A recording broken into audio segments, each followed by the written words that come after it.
Kom ons bid saam. Ek dank U, Here, in hierdie dag, in hierdie oggend. Dankie dat U God is. Dat U goed is. Dat U 'n God van liefde is. God wat ons opsoek vanuit U wese uit, is die beweging na ons toe in liefde. Die beweging na die wêreld toe in liefde. Here, die liefde wat te doen het met om mense te omhels, te aanvaar, weer 'n plek te gee, weer regop te laat staan, 'n toekoms te gee, 'n lewe te gee. Here, U liefde het min te doen met sentimentaliteit en met voorkeur en bederf. Dit het alles te doen met om hulle wat regtig platgeslaan en moedeloos is, weer raak te sien en te laat opstaan. Daarom, Here, elke een van ons kan met vrymoedigheid na U toe kom, want nie een van ons is ooit te sleg, te ver, te moedeloos, dat daar nie vir ons ruimte by U is in U Vaderhart nie. Here, daarom, wanneer ons so bid, dan is ons gebed vir mekaar, vir die gemeente in hierdie dag, dat U woord in die harte sal posvat. Here, soos wat in die landbou die saad gesaai word, as die ploeg getrek of gestoot word, en daar 'n hoop is vir 'n oes, Here, dat U dit sal bewerk, deur die Heilige Gees in die harte en gedagtes van almal wat hier is, myself ingesluit. Here, bid daarvoor, bid dat ons altyd afhanklik sal wees om alles van U af te ontvang. Geen groeikrag kom deur eie strewe. Here, dit is tog wat ons glo, maar dis nie wat ons altyd praktiseer nie. Here, help ons om dan te leef uit U hand. In Jesus naam bid ek dit. Amen. Die skriflesing is vanoggend vanuit Handelinge 16. Handelinge 16, die bekende gedeelte van Lydia se bekering. Ek gaan voor die tyd begin. Dit gaan oor die hele saak van die gesig in Troas. Hulle het daarna, dis vers 6, hulle het daarna deur die gebied van Frigië en Galasië gereis, omdat die Heilige Gees hulle verhinder het om die woord in die provinsie Asië te verkondig. Toe hulle by die grens van Misië kom, het hulle na Bitinië toe probeer gaan, maar die Gees van Jesus het hulle dit nie toegelaat. Hulle het toe deur Misië gereis en na Troas toe gegaan.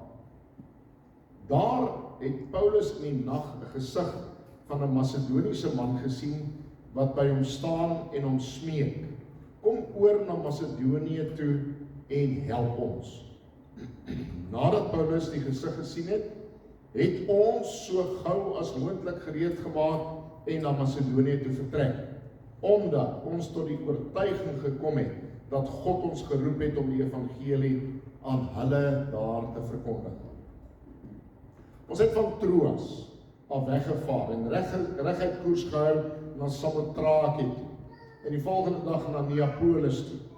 Daarvandaan is ons na Filippi toe, 'n belangrike stad in daardie deel van Macedonië en ook 'n Romeinse kolonie. In hierdie stad het ons 'n paar dae gebly. Op die Saterdag is ons na die rivier toe buitekant die stadspoort, omdat ons gedink het daar sou 'n Joodse bidplek wees. Ons het gaan sit en met die vroue gepraat wat daar by mekaar was. Een van die wat geluister het was 'n vrou met die naam Lydia, wat die Joodse geloof aangeneem het. Sy het handel gedrywe met pers, wolmateriaal en was van Thyatira afkomstig. Die Here het haar vir Paulus se woorde ontvanklik gemaak. Sy en haar huisgesin is toe gedoop. Daarna het sy ons uitgenooi en gesê: "Aangesien julle daarvan oortuig is dat ek in die Here glo, kom gaan by ons tuis, of by my tuis." En sy het ons oorreed om dit te doen. Tot sover lees ons saam. Mag die Here sy woord seën by die verkondiging daarvan. Die tema vir die preek is Jesus op 'n missie. En dit is nie maar net bloot iets wat interessant klink nie. Baie keer sê ons, man, die persoon is hier weg. Hy's op 'n missie. Hy's hier met intensie. Met 'n doelwit voor oë is hy of sy hier weg. En niks en niemand gaan hom stuit. Ons het talle sulke voorbeelde. Mense aanvaar 'n werk en hulle is op 'n missie. Ons sê hy's op 'n missie. So praat ons in ons algemene omgangstaal. Op 'n missie. Iewers heen. Die Here is op 'n missie. En dis nie wat ek sê. Dis wat die Bybel sê. Ek sê dit omdat dit baie duidelik in die Bybel is, dat die Here God het 'n beweging na die wêreld toe. Die hele Ou Testament vertel vir ons van die beweging van God na die mens toe, na die wêreld toe wat ongehoorsaam is, wat nie in hom belangstel. Die beweging van God na sy eiendom, wat hom nie wou aanneem.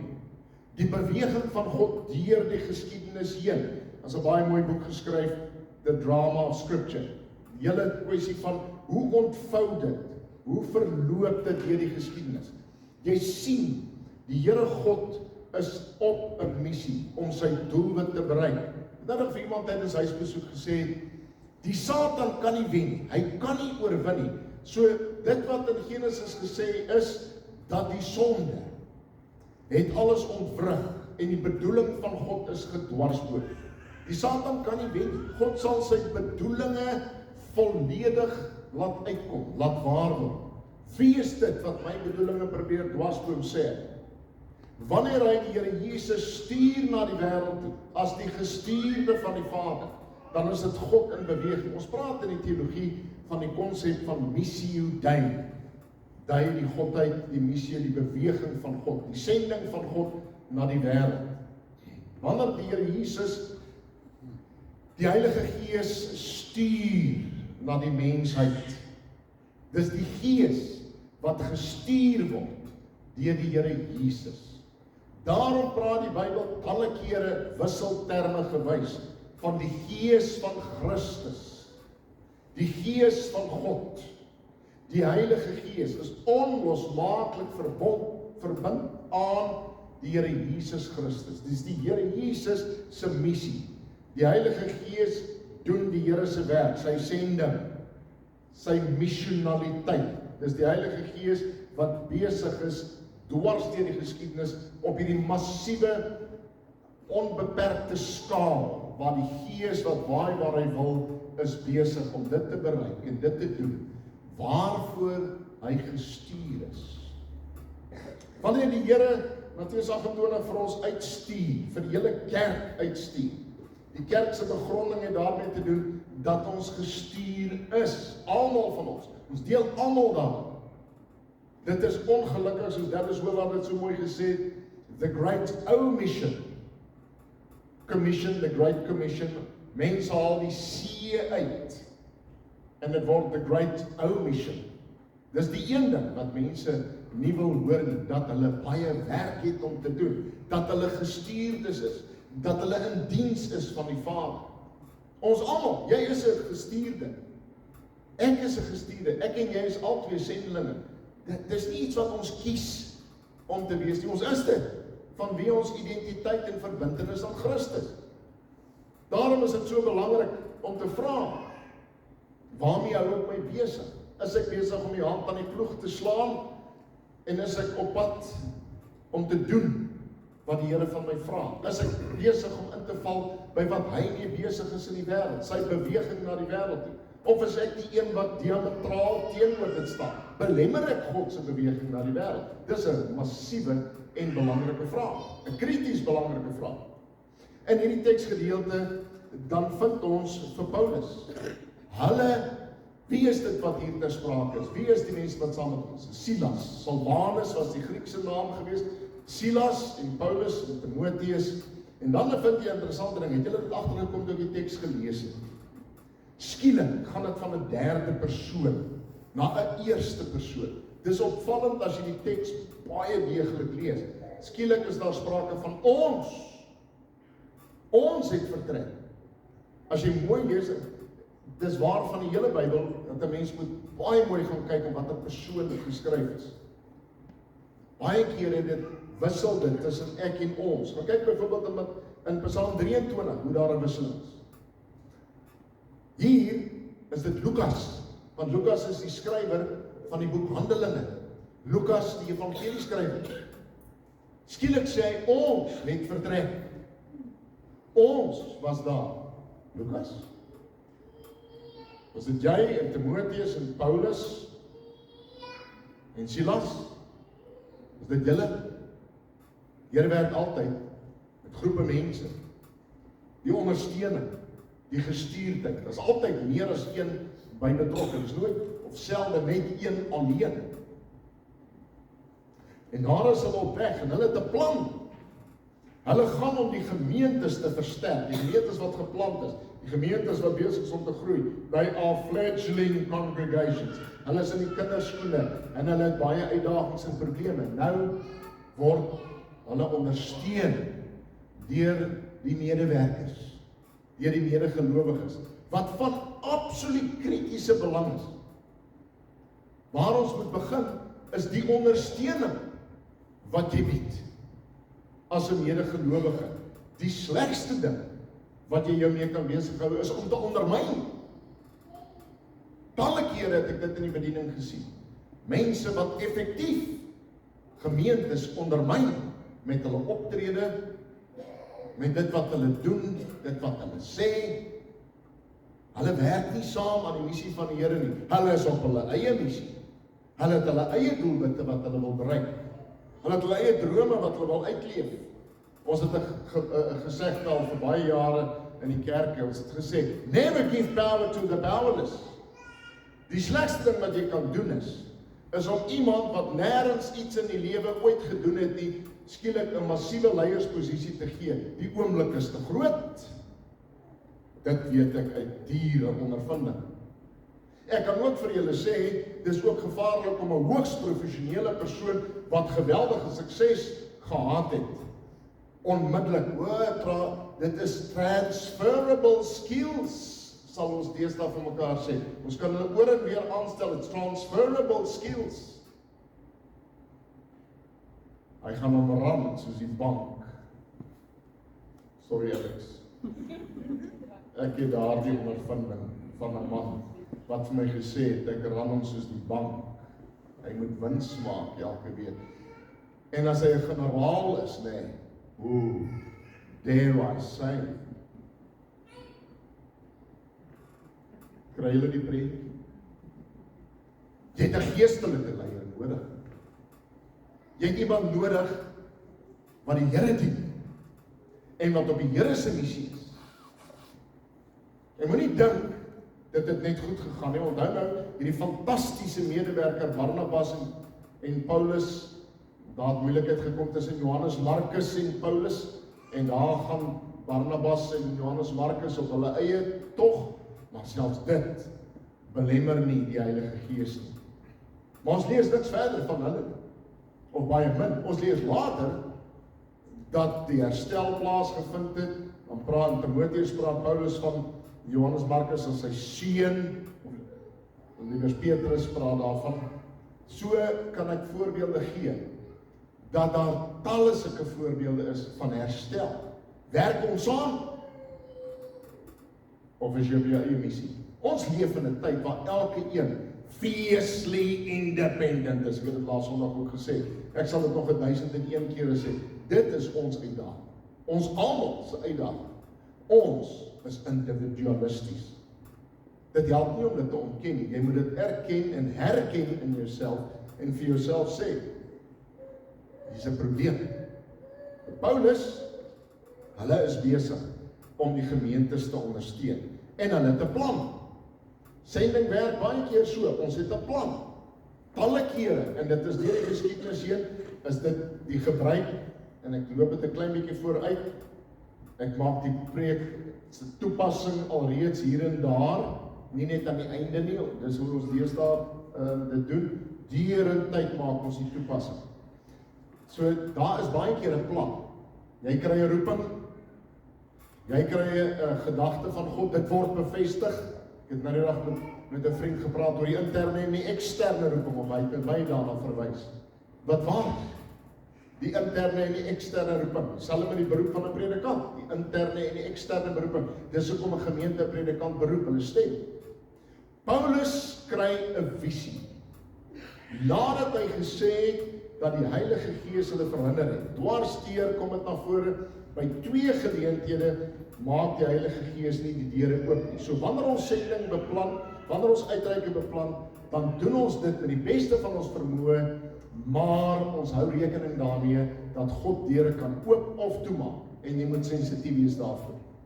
Maar die volgende ding is, jy het ander mense saam met jou, wat saam met jou bid en dink, wat staan nie na die boodskap gekry is, na die visioen gekry is, het Paulus met hulle daaroor gepraat. Hulle het dit bespreek, hulle het daaroor gebid. Medegelowiges is van kritieke en kardinale belang. Dis hoekom ek altyd vir mense sê, kyk as iemand is 'n bietjie stout om dit te sê, en ek bedoel dit nou nie teen enigiemand nie, maar jy weet, baie mense sal sê, nee, die Here het vir my die oortuiging gegee om 'n nuwe Harley Davidson te koop. Maar my vrou stem nie daarmee saam. Sy het nie daai selfe visie gekry. Ek trap op iemand se toon, ekskuus. Miskien moet ek maar van 'n Hilux gepraat het. Dis nog erger. Nee, ons praat maar van 'n ander bakkie, want die Suid-Afrikaners koop net Hilux. Julle kry you catch the drift, nee. Die punt is, dit moet bevestig word. Dit moet, Stefan, sorry man, ek het aan jou gedink toe ek oor die bakkie gepraat het. Die realiteit is, nee, die realiteit is, dit moet bevestig word, nou het dit niks te doen met Harley Davidson of Hilux. Dit het dit wel te doen met die Here het my gesê, ek moet hierdie ding doen, ek moet hierdie missie gaan. Is dit bevestig? Of het jy, sonder dat jy eers weet of terwyl jy weet, 'n plannetjie, 'n droom, gewoon, is mense nie so forthright en forthcoming met al hulle dingetjies nie. Jy ontdek dit met die tyd saam. Dit het ek nou al geleer in die bediening. Evenwel, Paulus, hier kom hulle agter dat die Here het totale ander plan. Die Gees van die Here Jesus het 'n ander plan. Die Heilige Gees konsulteer hulle nie. Hy vat die Here se plan op weg in die wêreld. Dit is absoluut krities. Dis kosbaar. Dis bevrydend dat alles nie van jou en my afhang nie, maar dat ons luisterend gehoorsaam moet wees. Luisterend gehoorsaam.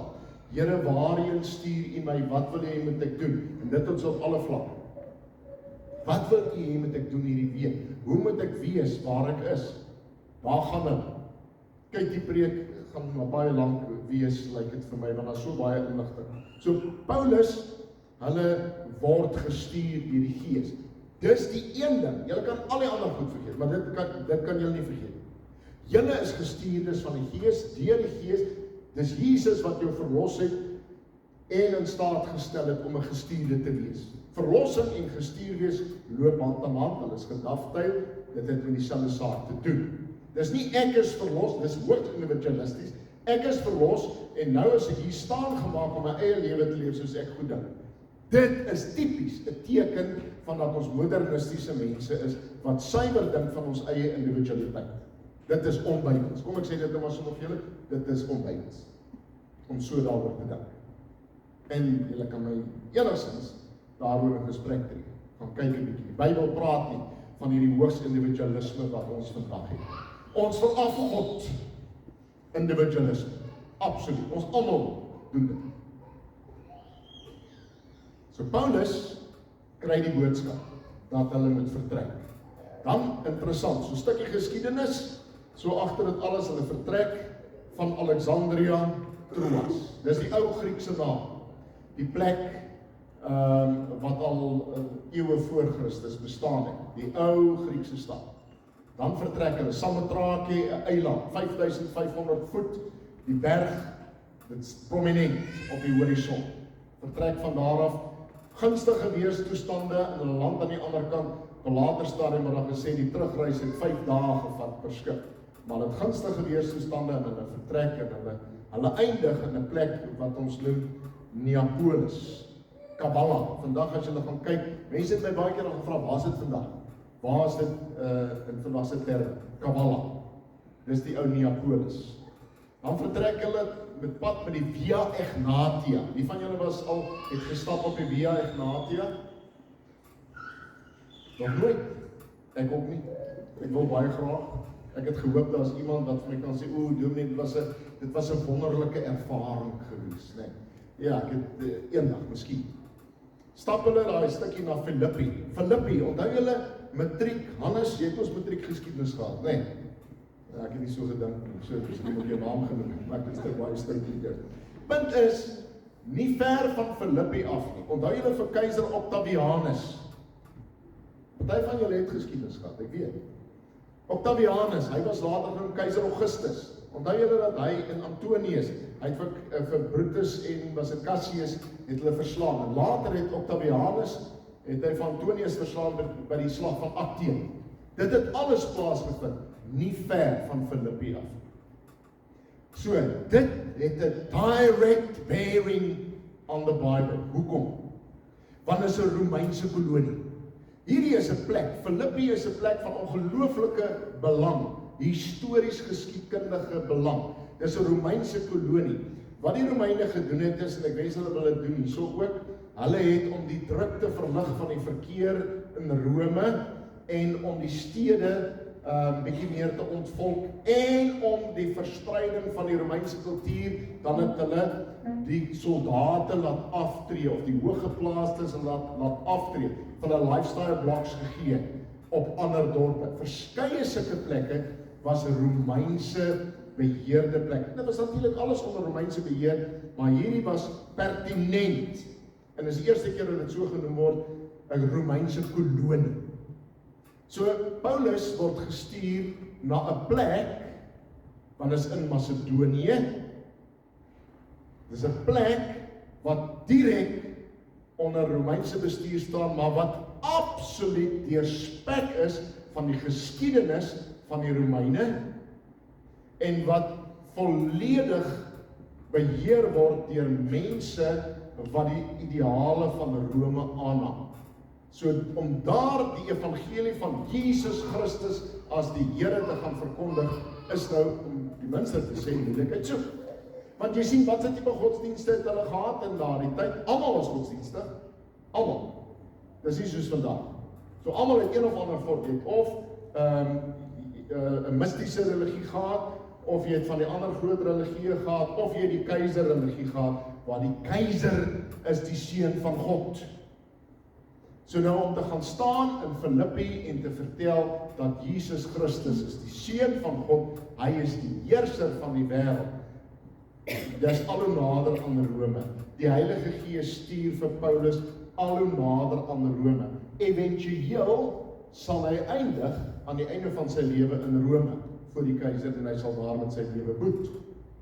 Feit van die saak is, die Gees stuur hulle en hulle begin praat. Nou gebeur daar 'n interessante ding. Hy gaan na die buitekant die stad, na die rivier. Ek gee vir julle die inligting, miskien is dit vir party mense boring, vir party mense weet ek. Dit is vir hulle fascinerend en hulle wil dit hê. Hoekom buite die stad by die rivier? Die Jode het soort van die binnebaan gehad by die Romeine en hulle kon eintlik hulle godsdiens vrylik beoefen. Want hulle was te moeilik om te beheer as jy hulle nie dit toelaat nie. Die Christendom was baie nou gekoppel aan die Joodse geloof, omdat dit vanuit die Ou Testament gedeelde geskiedenis kom. Dis dan ook die rede, en ek sal op 'n ander dag kan ons verder daaroor gaan, hoekom Paulus vir Timoteus laat besny, omdat hy 'n Jood was, het hy hom laat besny, sodat hy vrye toegang kon hê as 'n Jood tot die sinagoges, sodat hy kan daar die evangelie van Christus verkondig. Nou gaan hulle na buite die stad, want binne die stad sal dit nie toegelaat gewees het vir 'n Joodse sinagoge nie. Hoekom by 'n rivier? Want dit het gegaan oor die rituele wassings, die handelinge, die reinheidshandelinge. Hulle vermoed daar behoort so 'n bidplek te wees en hulle gaan hom. Dit is inderdaad so, maar lo and behold, daar is geen sinagoge, maar daar's net 'n aantal vroue. Nou die reëling was, as daar 10 mans is, Joodse mans, dan kan 'n synode dit nou vir my, 'n sinagoge gevorm gewees. Nou, daar is dispuut daaroor, het hulle op ander tye by mekaar gekom, die feit dat dit net die vroue is, hoe sal ons ooit weet? Maar dit was sterk vanweë, en dit is die hele Handelinge evangelie, of die boodskap van Handelinge, is nie evangelie nie, die Handelinge van die apostels, eintlik die Heilige Gees se handelinge deur die apostels, word beskryf in terme van mense wat in die Joodse geloof gekom het, en wat die evangelie versprei. Ek sê nou 'n ding, want die wat baie mooi luister, sal dit onmiddellik snap, as 'n ontsaglike ding wat ek nou gesê het. Lukas verduidelik, dat die evangelie na ander mense aanvanklik kom deur die Jode. Handelinge beskryf dit sodat dit 'n vervulling is van Jesaja 49, na alle waarskynlikheid. So ek gee nou vir julle baie inligting. Dan is baie versigtig wees met daai inligting, in die sin dat jy die verkeerde afleidings maak, dat dit Joods alleen is nie. Dit was die begin van die evangelie se verkondiging. Kom hulle by hierdie vroue, sy was 'n Jood, haar man was nie 'n Jood nie, as ons reg verstaan. Sy was 'n Jood. Maar wat ons noem, hulle was godvreesendes. Sy was duidelik 'n vrou wat vermoëns gehad, finansiële vermoëns. Sy moes welaf gewees het. Die Bybel praat selde van mense in terme vroue, veral vroue, selde in terme van hulle name, tensy hulle berig is of baie bekend is. Goed, dit kan ook wees omdat sy 'n prominente en die eerste gelowige was op Europese bodem. Hoe dit ook al sy, hierdie vrou, en dit staan baie duidelik daar, as die hoof van haar huishouding, en omdat sy die hoof van die huishouding is, word almal van hulle gedoop nadat sy tot bekering kom. Maar wat meer belangrik is, dit is Paulus wat preek, dis die Here wat die hart oopmaak.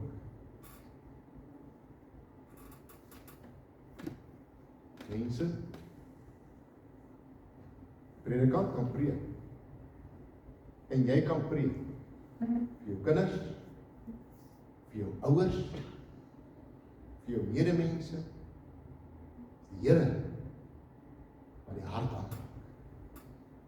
En onmiddellik ons dink in terme van onregverdig dat party nie glo nie. Wil ons die Here voorskryf? Of wil ons net baie dankbaar wees vir die genade? Beteken dit nou, omdat ek vra het, ek gaan niks sê nie, want ek het vasgesteek by al my lewensvrae oor hierdie goed. Dis wat baie gelowig is. Ek is al so moedeloos met ons Afrikaners rondom dit. Ek het soveel vrae oor hierdie goed, daarom ek het nie net die hand aan die ploeg geslaan nie, ek kyk permanent agtertoe, want ek wil eers alles verstaan. Voordat ek nie alles verstaan nie, gaan ek niks doen nie. Voordat God nie alles in plek laat val het en vir my lewe uitgesorteer het nie, gaan ek niks doen. Voordat God nie my geseën het en my alles, my drome laat bewaar het, kan ek niks doen. As ek afgetree is, sal ek vir hom werk, sal mense sê. Daar het baie mense gesê, dit gaan nie gebeur nie. Want jy is nie gewoon daar nie. Jy is nie van kleins af leer om vir die Here te werk en jy leer dit nie aan as jy 75 is. Ek kan dit vir jou sê, nie maklik nie. So wat moet ons doen? Paulus het gaan preek, hy het geloop 10.000 myl sê hulle in totaal. David Suchet het pragtige programme gemaak oor die lewe van Paulus. 10.000 myl gestap. Maar Paulus het die prys betaal. Hy was 'n gestuurde van die Here. Ja, die medewerkers, Silas was 'n baie prominente Jood, wat een van die leiers was van die kerk in Jerusalem. Was prominente leiers, goeie, geestelike, toegewyde leiers nodig, Timoteus. Geestelike leiers, wat saamwerk, al 'n groot saak. Vir die vroue wil ek sê, gaan lees 'n bietjie oor die lewe van Gladys Aylward. Sy was 4'10" lank. Gladys Aylward. Wie van julle is 4'10"? Dink 'n bietjie daar. Sy's klein gewees. As 'n simpel film gemaak oor haar lewe wat niks te doen het met die waarheid nie, of min te doen het met die waarheid. Wat Ingrid Bergman die hoofrol in 58 gespeel. Maar die realiteit van Janice Aylward, dwars deur die laaste helfte van die vorige eeu het mense kennis geneem wat hierdie diminutive figure in China gedoen het. Sy het 100 kinders die daar toe doen, het sy hulle tot veiligheid gelei in China met die Japanse en Chinese oorlog. Merkwaardige vrou. Sy is later in Taiwan. Gaan lees 'n bietjie oor haar lewe. Paulus, David Suchet praat oor Paulus. Hy gaan loop sy spore na. En wat word daar gesê? Nou maak ek die toepassing. Wanneer Paulus werk saam met sy medewerkers, so het hy die klem gelê op hoe lyk jou medewerkers? Saam met wie is ons in die tuig? As gestuurdes van die Here. Daardie boodskap, en ek gaan 'n bietjie tyd spandeer om met julle dit te deel, tot die groot sendingkundige en sendeling wat in Indië gewerk het, vir dekades, die naam van Leslie Newbigin, toe hy terug gaan Engeland toe. Toe sê hy, dis nou al jare terug, toe sê hy, dit was 'n skok. Die Weste is die hardste, mees hardvochtigste plek om die evangelie te verkondig. Dit is die mees weerstandig. Timothy Keller het 'n paar jaar gelede 'n lesing aangebied by Princeton daaroor, julle kan dit gaan kyk, waar hy praat oor die opmerkings van Newbigin. Daar is baie sendingkundiges. Maar ek dink wat van belang is vir ons om net oor na te dink van wat hy gesê het onder andere is dit. Hy het gesê die volgende, baie ander goed gesê, groot geleerdes. Hy het gesê, 'n gestuurde kerk moet die vraag vir homself en haarself afvra. Lyk ek nie soos die wêreld nie? Niebuhr het mos daaroor gepraat, Christ and culture en so mee. Lyk ek nie soos die wêreld nie? Pas ek nie so goed dat hulle niks van my kan sien wat anders is?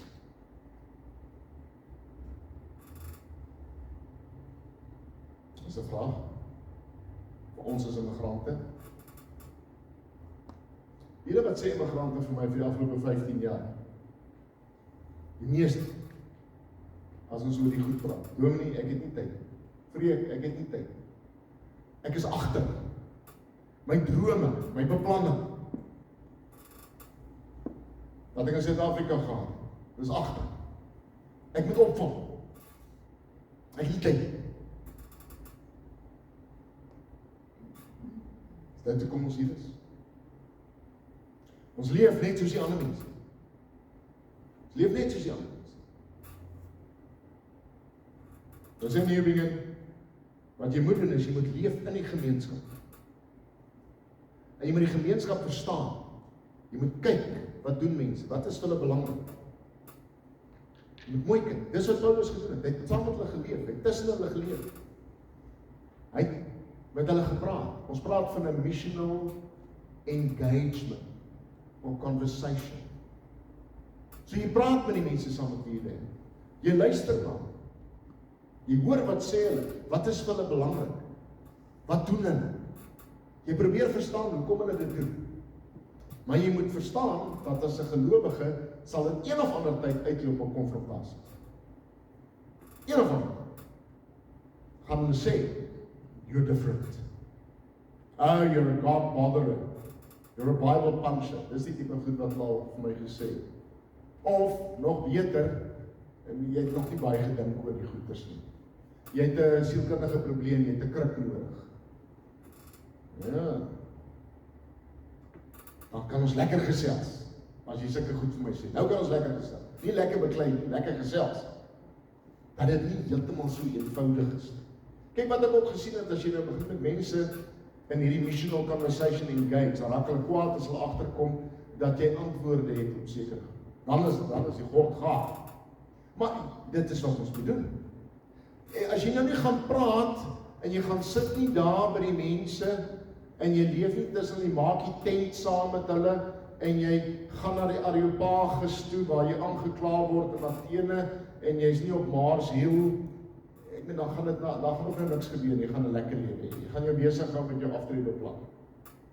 Of jy gaan in die gemeenskap leef met die risiko's daarin verbonde, en jy gaan jou mond oopmaak, en jy gaan jou hand aan die ploeg slaan, en as jy nie jou mond wil oopmaak, dan gaan jy met jou optrede, gaan jy op so 'n manier leef, dat jy uitstaan.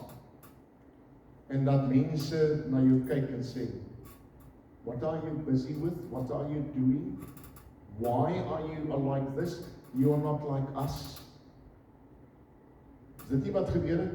Hulle die kultuur van die tyd, hierdie mense ondermyn die kultuur van ons plek. Hulle is teen die Romeinse waardes. Dit het hulle gesê, groot is Artemis van die Efesiërs. Hierdie mense, Paulus en sy manne, hulle is besig om te sterf. Ja. Ons is sterfers. Dis wie ons is. Omdat ons 'n boodskap van verlossing het. Paulus gaan nie na mense met 'n idee of 'n teorie. Hy's nie besig om met hulle filosofiese gesprekkies te hê nie. Hy's besig om hulle vertel, you are lost. You are in dire need. Jy's in 'n diepe nood. Jy is verlore en jy ken nie jou eie verlorenheid nie. Kom ek vertel jou van Jesus Christus, die verlosser. Kom ek wys jou hoe lyk 'n lewe wat ek onder die heerskappy, die koningskap, die heerskappy van Jesus Christus is. So lyk 'n lewe onder die heerskappy van Christus. Ek is te bang om dit so te sê, maar dis hoe dit is. As mense na ons kyk en hulle lees my lewe soos 'n boek, dan sal hulle sê, is dit hoe dit lyk onder die koningskap van Christus? Dit lyk net soos die ander. Dit lyk soos die politici met apologie aan party. Dit lyk net soos hulle. Daar's geen verskil nie. Onder wie se heerskappy staan ons? Ons het verlossing ontvang deur die genade van ons Here Jesus Christus. Ons is verlos van die ou mens, ons is nuut gemaak, 2 Korintiërs 5:17. Ons is nuwe mense gemaak. Nuwe mense wat gestuur is na die wêreld in nood. Dis wie ons is as gelowiges. Iemand het eendag vir my gesê, "Jong, ek is spyt ek het vandag kerk toe gekom, want as ek nie in die kerk was, het ek nie gehoor wat jy gesê het nie, dan het ek nie geworry nie. Dan het ek nie sleg geslaap daarna." Die teks, die verlossing, en Lydia, vrou wat die eerste bekeerling is op Europese bodem. Sy is die een wat ons almal voorgegaan het om te reageer, en daar was natuurlik talle ander daarna. Dis hoe die Heilige Gees werk, op 'n vreemde manier, op 'n ander manier. En hoe kan ek en jy, daarmee sluit ek af, hoe kan ek en jy dan nie weet of dink dat die Heilige Gees vir jou en my kan gebruik, sonder dat ons daarvan bewus is, sonder dat ons dit eers hoegenaamd beplan het, of wat ek dink dat daar geen effek is van wat ek doen nie. Julle het nie 'n effek, of 'n idee van die effek wat julle het. Hier sit mense hier, wat nie 'n idee het van die effek, wat hulle, die ondersteuning, wat hulle vir my beteken. Die effek wat op ander mense het. En ons so klein oor die Gees, dat hy, wat die beweging het na die wêreld, nie die bietjie wat jy is, en jy doen, en jy gee, nie maksimaal kan gebruik nie. Dan kom so klein, oor die Here van sy kerk, wat 'n diepe begeerte het om hierdie kerk, op aarde, te laat groei. Kom ons bid saam. Ek dank U, Here, dat U nie moet opgee. Ek dank U, Here, dat U nie te besig is in die hemel met die renovations, om U te steur aan die aarde. Dat U nie so fokus op die hemel, dat die aarde nou maar kan vergaan, aangesien hulle U aan 'n kruis gehang het. Here, U was skaars af van die kruis. U was skaars uit die graf, te verskyn aan mense. Te beweeg U in hulle spasie in. Toe gaan U voort, om te doen presies wat U gedoen het, nog die hele tyd, om met hulle te praat, om hulle te bemoedig, om hulle te versterk, om die evangelie van redding te verkondig. En toe sê U boonop, U stuur die Gees, wat hulle almal sal dra en versterk, en dat U teenwoordig is deur die Gees. Terwyl U op aarde was U teenwoordig by hulle wat by U in die teenwoordigheid was. Nou is U teenwoordig by almal, omdat dit deur die Gees is, wat nie tyd en ruimte gebonde is nie. Here, dit is te groot vir ons om te verstaan. Daarom bid ons vir mekaar, Here, dat hierdie bietjie, as dit 'n kind is wat hier is, as dit klein Pieter, Stef of Evie is, wat môre sê vir iemand, ek was in die kerk, en ek glo in die Here, ongeag die effek, dan is dit iemand wat sy hand aan die ploeg geslaan het, en vorentoe gegaan het, met die ploegskaar. Here, vergewe ons, dat ons so behep is met ons eie dinge, dat ons niks op die spel kan of wil plaas nie. Here, ek bid vir ons almal, en dis nie, U weet dit, Here, dit is, want dit is U woord, dis nie om ons moedeloos te maak nie, dis om ons uit te nooi, dis om ons deel te maak, om ons te laat ontdek hoe groot U is. Laat ons begin by ons kinders, dat ons nie bedreig word deur hulle nie. Hoeveel ouers het nie al vir my gesê, ek sê maar niks, want ek is die oorsaak dat ons nou hier is, en hulle het soveel ontwrigting gehad, so ek los dit maar rustig. Daar was te veel konflik al. Miskien hoef jy niks te sê nie, maar jy kan leef. En ons almal is in daai posisie. Ons elkeen het hierdie uitdagings. Ons ook. Here, help ons om tot eer van U naam te lewe. Help ons dat ons werklik looks moody is die lig vir die wêreld. Dat mense sal sê, wel, dis 'n wonderlike klomp daar by mekaar. Ten minste doen hulle wat die Here vra. Hulle probeer om liefde te leef, die boodskap uit te dra. Dis waarvoor ek bid, Here, in die naam van ons Here Jesus Christus. Ek bid vir hulle wat swaar kry, hulle wat slegte boodskappe gekry het, wat terugslae gehad het. Op soveel vlakke is daar mense wat terugslae beleef. Here, ons lewe gaan verby. Dink aan 'n Prof. Jonker wat so 'n mooi artikel een keer in die Burger geskryf het, dat baie van die lewe gaan verby soos groot wit wolke, cumulus wolke wat stadig verby sweef. Daar gebeur nie veel nie, dit lyk dieselfde. Môre en oormôre, die lang somers in Wes-Australië. Dan kom eendag skielik uit die bloute is daar 'n orkaan in die Pilbara en alles word plat gevee. Dan is daar geen herinnering aan die wolklose hemel en die voorspelbaarheid van alles. Here, so is dit as ons 'n boodskap kry van die dokter, kom sien my. Here, so dink ek aan my ou vriend Niels, wat laas jaar met ons kom kuier het, Niels Botha by die Dominees in Hamilton, wat gister na die PPO by die huis kom, en dan lê Sonja aan die gang. Here, is 'n verskrikking vir ons almal. Ons almal is ontwrig, maar genadig, U is haar God. U is sy God. U is ons God. Vir hulle het die groot wit wolke het skielik donkerte geword. So bid ons vir hulle wat swaar kry, Here, ook in hierdie gemeente. Pleit by U vir uitkoms, vir oplossings, vir genade. Here, vir almal wat in hierdie donkerte leef. Bid dit, Here, in afhanklikheid in die naam van ons Here Jesus Christus. Amen. So my het vir my gevra om na die diens dat al die vroue hier in die liturgiese ruimte by mekaar kom. Asseblief al die vrouens vir 'n vergadering.